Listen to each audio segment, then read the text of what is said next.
Joining me now to discuss is national correspondent for the Daily Signal, Tony Kennett. Tony, great to see you here. Maybe you have some ideas, by the way, how you censor yourself.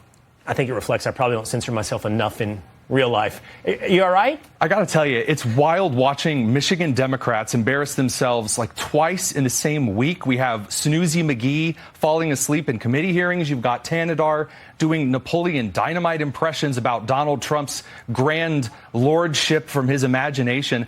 I don't know how much more self-humiliation that party can take before it collapses. I like how you took your glasses off to make that point. It was like really dramatic, wasn't it? You closed your eyes.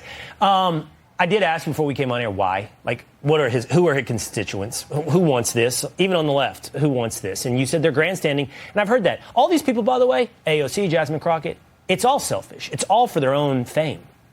It just reminds me of this kind of weird obsession with high school that the left has, where they picture in this weird social fantasy, one day they're going to stand up to all the bullies and they're going to go, I stand for everyone. And then they're all going to do that slow clap and the music's going to fade out and that's going to be credits.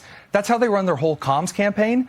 But it was old, like 15, 16 years ago. So Cory Booker speaking for 24 hours about himself and breaking down into tears, that's not something incredible that happens. That's just Tuesday for the Democrats. And they can't learn. Well, here's a guy, I think it's a low bar, but he is taking the high road over this low bar.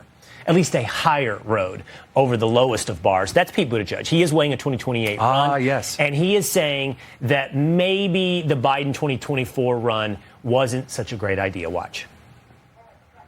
Would the party have been better off if he had just not run for re-election? Maybe. And, you know, right now, with the benefit of hindsight, I think most people would agree that that's the case. There he is. What do you think of Buttigieg in the line? I don't know if I described it as a high bar versus low bar, high road, low road. I don't know what he's doing. It is different. It's different than AOC and Jasmine Crockett. So I do got to give props to a couple of the Democrats for realizing that, yes, as a man, you can grow a beard. You can pretend to be from the Midwest. Those of us in Indiana don't really consider Pete Buttigieg a Hoosier of any kind. I do love that. Look at that. You look like twins. Oh, yeah. Well, you know, I mean, one of us has testosterone. So as far as Pete's concerned, I don't know if the pretending everything is okay now and that they weren't a part of it like Jake Tapper's done is going to work. Because people aren't goldfish. The memory lasts a little bit longer than 5 seconds. Yeah. All right, this is one of my favorites. I want to hit this with you, Tony, as well. So Kamala Harris's team apparently it's a bad start. Held mock soirees to help her practice her socializing skills. This is part of the claim in all these new books, as you just referenced. So she practices how to interact like a human. I got to ask, does anyone think it worked? I mean, if there's going to be practice, then certainly there's going to be a couple of things that we can see other than the awkward laughing that they kind of kept at bay for 4 months. And they had to host custom soirees. What? Because she doesn't have any friends who can throw a function she's comfortable at? You know what practice for socializing is? Socializing with your friends. You know, just not being awful. Also high up on the list, you know, showing yourself friendly to have friends. I don't think of any Democrats. I mean, they even trotted out Slotkin from Michigan. Michigan, yet again, up to disappoint those voting for the Democrats. And she's not even personable either. She has to fake this schoolmarm momness to connect with anyone. She can't do it.